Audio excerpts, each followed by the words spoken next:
ಇನ್ನು ರಾಜಕೀಯದಲ್ಲಿ ಯಾರೂ ಸಾಚ ಅಲ್ಲ ಅನ್ನೋ ಧಾಟಿಯಲ್ಲಿ ಮಾತನಾಡ್ಬಿಟ್ಟಿದ್ದಾರೆ ಕಾಂಗ್ರೆಸ್ನ ಹಿರಿಯ ಮುಖಂಡರಾದ BK ಹರಿಪ್ರಸಾದ್. ಇವ್ರದ್ದು ಮತ್ತೊಂದು ಕತೆ. ಕಾಂಗ್ರೆಸ್ನಲ್ಲಿ ಆಗಾಗ ರೆಬೆಲ್ ಆಗಿ ಕಾಣಿಸ್ಕೊಳ್ತಾ ಇರುವ ಕೆಲ ನಾಯಕರ ಪೈಕಿ BK ಹರಿಪ್ರಸಾದ್ ಅವರು ಕೂಡ ಒಬ್ರು. ಸಿದ್ದರಾಮಯ್ಯನವರ ಕುರಿತಾಗಿ ಏನು ಮಾತನಾಡಿದ್ರು ನಿಮಗೆ ನೆನಪೇ ಇದೆ. ಅದಾದ್ಮೇಲೆ ಸಿದ್ದರಾಮಯ್ಯನವರು ಹರಿಪ್ರಸಾದ್ ಅವರನ್ನ ಕನ್ವಿನ್ಸ್ ಮಾಡಿದ್ರು ಅನ್ನೋ ಕಥೆಯನ್ನ ಕೂಡ ರಿಪಬ್ಲಿಕ್ ಕನ್ನಡದಲ್ಲೇ ನೀವು ಗಮನಿಸಿದ್ದೀರಿ. ಆದರೆ ಈ ಬಾರಿ ಚುನಾವಣೆಯಲ್ಲಿ ಹಣದ ಹೊಳೆಯನ್ನ ಹರಿಸಿರೋದು ಕೇವಲ BJP JDS ಅಲ್ಲ, ನಾವೇನ್ ಸತ್ಯ ಹರಿಶ್ಚಂದ್ರರ ತುಂಡುಗಳಲ್ಲ ಅನ್ನೋ ರೀತಿಯಲ್ಲಿ ಮಾತನಾಡ್ಬಿಟ್ಟಿದ್ದಾರೆ BK ಹರಿಪ್ರಸಾದ್. ಕೇಳಿಸ್ಕೊಳ್ಳಿ ಅವರ ಮಾತುಗಳನ್ನು. ಅವ್ರು ಯಾವ ರೀತಿ ಪೈಪೋಟಿ ಮಾಡಿದ್ರು ನೋಡಿ BJPಯವರು, ಆ BJPಯವರು ಸರಿಯಾದ ಪೈಪೋಟಿ ನಾವು ಮಾಡಿದ್ದೇವೆ. ಹಣದಲ್ಲಿರ್ಬೋದು, ಹೆಣ್ಣದಲ್ಲಿರ್ಬೋದು, ಯಾವುದೇ ಇರ್ಬೋದು, ಅವ್ರಿಗೆ ಸರಿಯಾದ ಪೈಪೋಟಿ ನಾವು ಸಹ ಮಾಡಿದ್ದೇವೆ. ಏನಂದ್ರಿ? ದುಡ್ಡಿನಲ್ಲಿ ಗೆದ್ದಿಲ್ಲ, ನಾನು ಅದಕ್ಕೆ ಹೇಳಿದ್ದು. ಅವ್ರದ್ದು ದುಡ್ಡಲ್ಲಿ ನಮ್ಮನ್ನು ಸೋಲ್ಸಕ್ಕೆ ಪ್ರಯತ್ನ ಮಾಡಿದ್ರು ನಮ್ಮ ಆಡಳಿತ.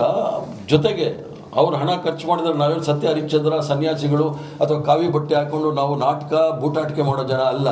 ಇದ್ದಾಗ ಹೇಳ್ತೀವಿ. ಅವ್ರನ್ನ ಸರಿಯಾದ ರೀತಿಯಲ್ಲಿ ಪೈಪೋಟಿ ಮಾಡಿದ್ದೀವಿ, ಸರಿಯಾದ ರೀತಿಯಲ್ಲಿ ಉತ್ತರನೂ ಸಹ ಕೊಟ್ಟಿದ್ದೀವಿ. ಗಣೇಶನಿಗೆ ಹಾಲು ಕುಡಿಸೋದ್ರಿಂದ ಹಿಡಿದು ಎಲ್ಲ ಮಾಡೋರು.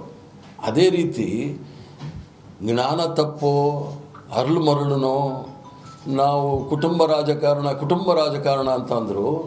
ಕಾಂಗ್ರೆಸ್ ಪಕ್ಷಕ್ಕಿನ್ನ ಡಬಲ್ ಕುಟುಂಬ ರಾಜಕಾರಣ, ಅಪ್ಪ ಅಮ್ಮ ರಾಜಕಾರಣ, ಅಮ್ಮ ಮಗ ರಾಜಕಾರಣ, ಇವೆಲ್ಲ ಇರ್ತಕ್ಕಂಥದ್ದೇ ಭಾರತೀಯ ಜನತಾ ಪಾರ್ಟಿನಲ್ಲಿ.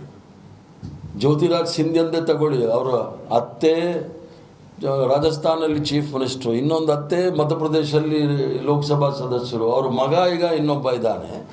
ಒಂದೊಂದು ಕುಟುಂಬದಲ್ಲಿ 10 ಜನ ಇರ್ತಕ್ಕಂಥದ್ದು ನಾನು ನಿಮ್ಗೆ ಹೇಳ್ಬೋದು. ಚಳಿಗಾಲದ ಸಂಸತ್ ಅಧಿವೇಶನದಲ್ಲಿ ವಕ್ಫ್ ಮಸೂದೆ ಸಾಕಷ್ಟು ಗಮನವನ್ನ ಸೆಳೆದಿದೆ. ಇದೇ ವಿಧೇಯಕ ಕೇಂದ್ರ ಸರ್ಕಾರ ಮತ್ತು ಪ್ರತಿಪಕ್ಷಗಳ ಮಧ್ಯೆ ಕಾದಾಟಕ್ಕೆ ಕಾರಣವಾಗುವ ಸಾಧ್ಯತೆಗಳು ದಟ್ಟವಾಗಿವೆ.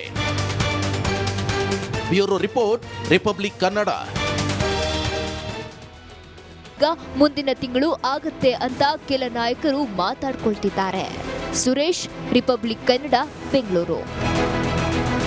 ಟೀಮ್ಗೆ ಮಾಸ್ ಲೀಡರ್ ಒಂದು ಮಾತನಾಡಿದ್ರೆ ಅದು ಶಾಸನ ಅನ್ನೋ ರೀತಿಯಲ್ಲಿ ಒಪ್ಪಿಕೊಳ್ಳುವಂತಹ ಒಬ್ಬ ಗಟ್ಟಿ ನಾಯಕನ ಕೊರತೆ ಎದ್ದು ಕಾಣ್ತಾ ಇದೆ. ಟೀಮ್ ಲೀಡರೇ ಇಲ್ಲ ಅಂತಂದ್ರೆ ಟೀಮ್ ಸ್ಪಿರಿಟ್ ಇನ್ನೆಲ್ಲಿಂದ ಬರುತ್ತೆ? ಒಬ್ಬ ನಾಯಕತ್ವದ ಗುಣ ಇರುವ ವ್ಯಕ್ತಿಯ ಕೊರತೆ BJP ಪಕ್ಷದಲ್ಲಿ ಎದ್ದು ಕಾಣ್ತಾ ಇದೆ. ಹೀಗಾಗಿ ವಿರೋಧ ಪಕ್ಷದ ಸ್ಥಾನದಲ್ಲಿದ್ದರೂ ಕೂಡ ಒಂದು ಸಂಘಟಿತ ಹೋರಾಟವನ್ನ ಮಾಡಿ ಗುರಿಯನ್ನ ತಲುಪುವಲ್ಲಿ BJP ಮತ್ತೆ ವಿಫಲವಾಗ್ತಾ ಇದೆ.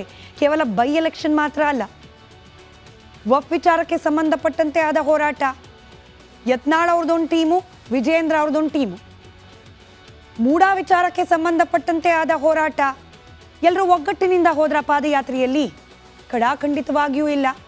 ವಾಲ್ಮೀಕಿ ನಿಗಮವನ್ನ ಖಂಡಿಸಿ, ಅಲ್ಲಾದ ಹಗರಣವನ್ನ ಖಂಡಿಸಿ ಆಗ್ತಾ ಇರುವ ಅಥವಾ ಆಗಬೇಕಾದ ಹೋರಾಟ, ಅಲ್ಲೂ ಕೂಡ ಇಲ್ಲ ಒಗ್ಗಟ್ಟು. ಹೋರಾಟದಲ್ಲೂ ಇಲ್ಲ, ಎಲೆಕ್ಷನ್ ಸಂದರ್ಭದಲ್ಲೂ ಇಲ್ಲ. ಈ ಒಗ್ಗಟ್ಟು ಸ್ಥಾಪನೆ ಆಗಬೇಕು ಅಂತಂದ್ರೆ ಎಲ್ಲರನ್ನ ಸರಿದಿಕ್ಕಿನಲ್ಲಿ ಕೊಂಡೊಯ್ಯಬಲ್ಲ ಒಬ್ಬ ನಾಯಕನ ಅವಶ್ಯಕತೆ ರಾಜ್ಯ BJP ಘಟಕಕ್ಕೆ ಖಡಾಖಂಡಿತವಾಗಿ ಇದೆ. ಎದ್ದು ಕಾಣ್ತಾ ಇದೆ ಮಾಸ್ ಲೀಡರ್ನ ಕೊರತೆ.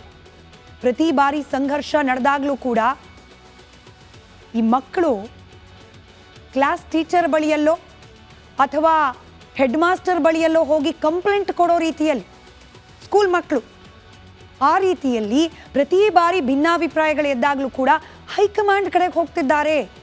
ರಾಜ್ಯಾಧ್ಯಕ್ಷರು ಕೂಡ ಹಿಂಗಾಗ್ತಿದೆ ನೋಡಿ ಬುದ್ಧಿ ಹೇಳಿ, ಹಿಂಗಾಗ್ತಿದೆ ನೋಡಿ ಸರಿಪಡಿಸಿ ಅಂತ ಹೇಳಿ ಹೈಕಮಾಂಡ್ ಕದ ತಟ್ಟೋ ಒಂದು ಪ್ರವೃತ್ತಿ ರಾಜ್ಯದಲ್ಲಿ ಪ್ರಾರಂಭ ಆಗಿದೆ. ದೂರು ಕೊಡ್ತಿದ್ದಾರೆ ಸರಿ, ಆದರೆ ಕೊಟ್ಟ ದೂರಿನ ಬಗ್ಗೆ ಹೈಕಮಾಂಡ್ ಆದರೂ ಗಮನ ವಹಿಸ್ತಿದೆಯಾ? ಯತ್ನಾಳ್ ಅವರು ಪಕ್ಷಕ್ಕೆ ಡ್ಯಾಮೇಜ್ ಆಗೋ ರೀತಿಯಲ್ಲಿ ಬ್ಯಾಕ್ ಟು ಬ್ಯಾಕ್ ಹೇಳಿಕೆಯನ್ನ ನೀಡ್ತಿದ್ರು ಕೂಡ ಅವರ ವಿರುದ್ಧವಾಗಿ ಕ್ರಮ ಯಾಕೆ ಕೈಗೊಳ್ತಿಲ್ಲ? ಕ್ರಮ ಕೈಗೊಳ್ತಿಲ್ಲ ಅಂತಂದ್ರೆ ಎರಡೇ ಪಾಸಿಬಿಲಿಟೀಸ್. ಯತ್ನಾಳ್ ಅವರು ಹೇಳ್ತಿರುವ ಮಾತಲ್ಲಿ ಸತ್ಯ ಇರಬೇಕು, ಅಥವಾ ಯತ್ನಾಳ್ ಅವರು ಹೀಗೆ ಹೇಳಲಿ ಅಂತಲೇ ಅವರಿಗೆ ಪುಷ್ಟಿ ನೀಡ್ತಾ ಬಲವನ್ನ ತುಂಬ್ತಾ ಒಂದು ಬಲವಾದ ಶಕ್ತಿ ಬೆನ್ನ ಹಿಂದೆ ನಿಂತಿರುವ ಸಾಧ್ಯತೆ ಇದೆ. ಹಾಗೇನಾದರೂ ಇದ್ರೆ ಆ ಶಕ್ತಿ ಯಾವುದು ಅನ್ನೋ ಅನುಮಾನ. ಇದೆಲ್ಲವನ್ನ ಕಂಡುಹಿಡ್ಕೊಂಡು ಒಗ್ಗಟ್ಟಿನ ಹೋರಾಟವನ್ನು BJP ಮಾಡದೆ ಹೋದರೆ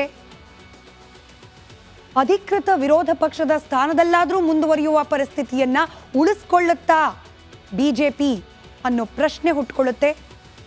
ಲಾಸ್ ಆಗೋದು ಪಕ್ಷದ ಬ್ಯಾನರನ್ನು ಬಾವುಟವನ್ನು ಹಿಡ್ಕೊಂಡು ನಮ್ಮ ಪಕ್ಷ ನಮ್ಮ ನಾಯಕರು ಅಂತ ಹೇಳಿ ಬೀದಿ ಬೀದಿಯಲ್ಲಿಯೋ ಕಾರ್ಯಕರ್ತರು ಅಟ್ಲೀಸ್ಟ್ ಸಂಘಟನೆಯ ಬಲದಿಂದ ಕಾರ್ಯವನ್ನು ನಿರ್ವಹಿಸುವ ಪಕ್ಷ ನಮ್ಮದು ಅಂತ ಹೇಳ್ಕೊಳ್ಳುವ BJP ಹತಾಶರಾಗಿರುವ ಗೊಂದಲದಲ್ಲಿರುವ ಕಾರ್ಯಕರ್ತರ ಆತ್ಮಸ್ಥೈರ್ಯವನ್ನು ವೃದ್ಧಿಸುವ ಸಲುವಾಗಿಯಾದರೂ ಈಗಾಗ್ತಿರುವ ಈ ಬಣ ಬಡಿದಾಟಕ್ಕೆ ಒಂದು ಫುಲ್ ಸ್ಟಾಪನ್ನು ಇಡುವ ನೆಸೆಸಿಟಿ ಬಹಳ ಬಹಳ ಬಹಳ ಮುಖ್ಯ ಇದೆ. BJPಯ ಕತೆ ಇದಿಷ್ಟು. ನಿಖಿಲ್ ಕುಮಾರಸ್ವಾಮಿ ಅವರಿಗೆ ಟಿಕೆಟ್ ಕೊಟ್ಟರು ಅನ್ನೋ ಕಾರಣವ, ಅಥವಾ ಟಿಕೆಟ್ ಕೊಟ್ಟ ನಂತರವಾದರೂ ಚುನಾವಣೆಗೆ ಪ್ರಚಾರ ಕರೀಲಿಲ್ಲ ಅನ್ನೋ ಕಾರಣನ, ಅಥವಾ ಪಕ್ಷದಲ್ಲಿ ಹಿಂದಿದ್ದಷ್ಟು ಸ್ಥಾನಮಾನ ಈಗ ಸಿಗ್ತಿಲ್ಲ ಅನ್ನೋ ಕಾರಣನ? ಸ್ಥಾನಮಾನ ಅಂತ ಹೇಳಿದರೆ ತಪ್ಪಾಗಲಿಕ್ಕೆ ಸಾಧ್ಯ, ಯಾಕಂತಂದರೆ ಈಗ ಆಲ್ರೆಡಿ ಕೋರ್ ಕಮಿಟಿಯ ಅಧ್ಯಕ್ಷರನ್ನಾಗಿ ಅವರನ್ನು ಮಾಡಿದ್ದಾರೆ. ಗೌರವ ಮರ್ಯಾದೆ ಅಥವಾ ಅವರ ಮಾತಿಗೆ ಗಣನೆ ಇದು ಕಮ್ಮಿ ಆಗ್ತಿದೆಯಾ? ಅದರ ಬಗ್ಗೆ ಅತೃಪ್ತಿ ಇದೆಯಾ GT ದೇವೇಗೌಡರಿಗೆ? ದಳಪತಿ ಕೋಟೆಯಲ್ಲಿ ಸೈಡ್ಲೈನ್ ಪಾಲಿಟಿಕ್ಸ್ ಹೆಚ್ಚಾಗ್ತಾ ಇದೆಯಾ? ಹಾಗೆ ನೋಡಿದ್ರೆ ದೇವೇಗೌಡರಿಗೆ ಆಪ್ತರು, HD ದೇವೇಗೌಡರಿಗೆ GT ದೇವೇಗೌಡರು ಆಪ್ತರು. ಆದರೆ ಕುಮಾರಸ್ವಾಮಿ ಅವರು ದೂರ ಇಡ್ತಿದ್ದಾರಾ GT ದೇವೇಗೌಡರನ್ನ ಸೈಡ್ಲೈನ್ ಮಾಡ್ತಿದ್ದಾರೆ ಅನ್ನೋದಾದರೆ ಅದರ ಉದ್ದೇಶ ಏನು? ನಮ್ಮ ಪ್ರತಿನಿಧಿ ವಿನೋದ್ ನೇರವಾಗಿ ಪ್ರಶ್ನೆ ಕೇಳಿದ್ರು GT ದೇವೇಗೌಡರಿಗೆ. ಅರೆ, ನಿಮ್ಮ ಪುತ್ರ ಹರೀಶ್ ಅವ್ರು ಕಂಡ್ರೆ ಬಹಳ ಪ್ರೀತಿ ಕುಮಾರಸ್ವಾಮಿ ಅವರಿಗೆ, ನೀವು ಹೇಗೆ ಆರೋಪ ಮಾಡ್ಲಿಕ್ಕೆ ಸಾಧ್ಯ? ಅದಕ್ಕೆ GT ದೇವೇಗೌಡರು ಹೇಳ್ತಾರೆ, ಇಲ್ಲಿಲ್ಲ, ಹಿರಿಯರ ಮೇಲೆ ಬಹಳ ವಿಶ್ವಾಸ, ಹಿರಿಯರ ಮೇಲೆ ವಿಶ್ವಾಸ ಕಡಿಮೆ. ಈ ಮಾತಿನ ಅರ್ಥ ಏನು? ಕುಮಾರಸ್ವಾಮಿಯವರು ನಿಜಕ್ಕೂ ಕೂಡ ಹಿರಿಯ ನಾಯಕರನ್ನ ಸೈಡ್ಲೈನ್ ಮಾಡ್ತಿದ್ದಾರಾ? ದಳಪತಿ ಕೋಟೆಯಲ್ಲಿ GT ದೇವೇಗೌಡರ ಮಾತಿಗೆ ಕಿಮ್ಮತ್ತು ಸಿಗ್ತಾ ಇಲ್ವಾ? ಇದೆಲ್ಲವನ್ನ ಗಮನಿಸ್ತಾ ಇದ್ರು ಕೂಡ ದೇವೇಗೌಡರು ಸೈಲೆಂಟ್ ಆಗಿರೋದು ಯಾಕೆ? ಆಪ್ತನ ಮೇಲಿನ ಅಕ್ಕರೆಯನ್ನ ಕಳೆದುಕೊಂಡು ಬಿಟ್ರಾ? ಅಥವಾ ಆಪ್ತನ ಮೇಲೆ ಪ್ರೀತಿ ಮಮಕಾರ ಇದ್ರೂ ಕೂಡ ಮೊಮ್ಮಗನ ಗೆಲುವು, ರಾಜಕೀಯ ಭವಿಷ್ಯ, ಇದಕ್ಕೋಸ್ಕರ ಆಪ್ತನನ್ನೂ ಕೂಡ ದೂರ ಮಾಡ್ಕೊಳ್ಳಿಕ್ಕೆ ಸಿದ್ಧರಾಗ್ಬಿಟ್ರಾ? ದೇವೇಗೌಡರು, ದೊಡ್ಡಗೌಡರು, ಇಂಥ ಚರ್ಚೆ ಚನ್ನಪಟ್ಟಣದ ಗ್ರೌಂಡ್ನಲ್ಲೇನೆ ಕಾಣೋಕೆ ಸಿಗ್ತಾ ಇದೆ. ಇದೇ ಕಾರಣಕ್ಕೇನೆ ಪುತ್ರ ಹಾಗೆ ಆತನ ಪುತ್ರ ಅಂದರೆ ಮೊಮ್ಮಗ, ಇವರ ಪ್ರೀತಿ ಹೆಚ್ಚಾಗಿ ಆಧುನಿಕ ಕಲಿಯುಗದ ಧೃತರಾಷ್ಟ್ರನ ರೀತಿ ಆಡ್ತಿದ್ದಾರೆ ದೇವೇಗೌಡರು ಅನ್ನೋ ಟೀಕೆ ಕೂಡ ವ್ಯಕ್ತವಾಗ್ತಾ ಇದೆ. ಎಲ್ಲವನ್ನು ಕಂಡು ಕಣ್ಮುಚ್ಚಿಕೊಳ್ತಿದ್ದಾರಾ ಮಾಜಿ ಪ್ರಧಾನಿಗಳು ಅನ್ನೋ ಪ್ರಶ್ನೆ ಕೂಡ ಮೂಡ್ತಾ ಇದೆ. ಪಕ್ಷದ ಒಳಗಿದಕ್ಕೆ ಯಾವ ರೀತಿಯಾಗಿ ಉತ್ತರ ಕಂಡುಕೊಳ್ತಾರೆ ಕಾದು ನೋಡಬೇಕಾಗಿದೆ.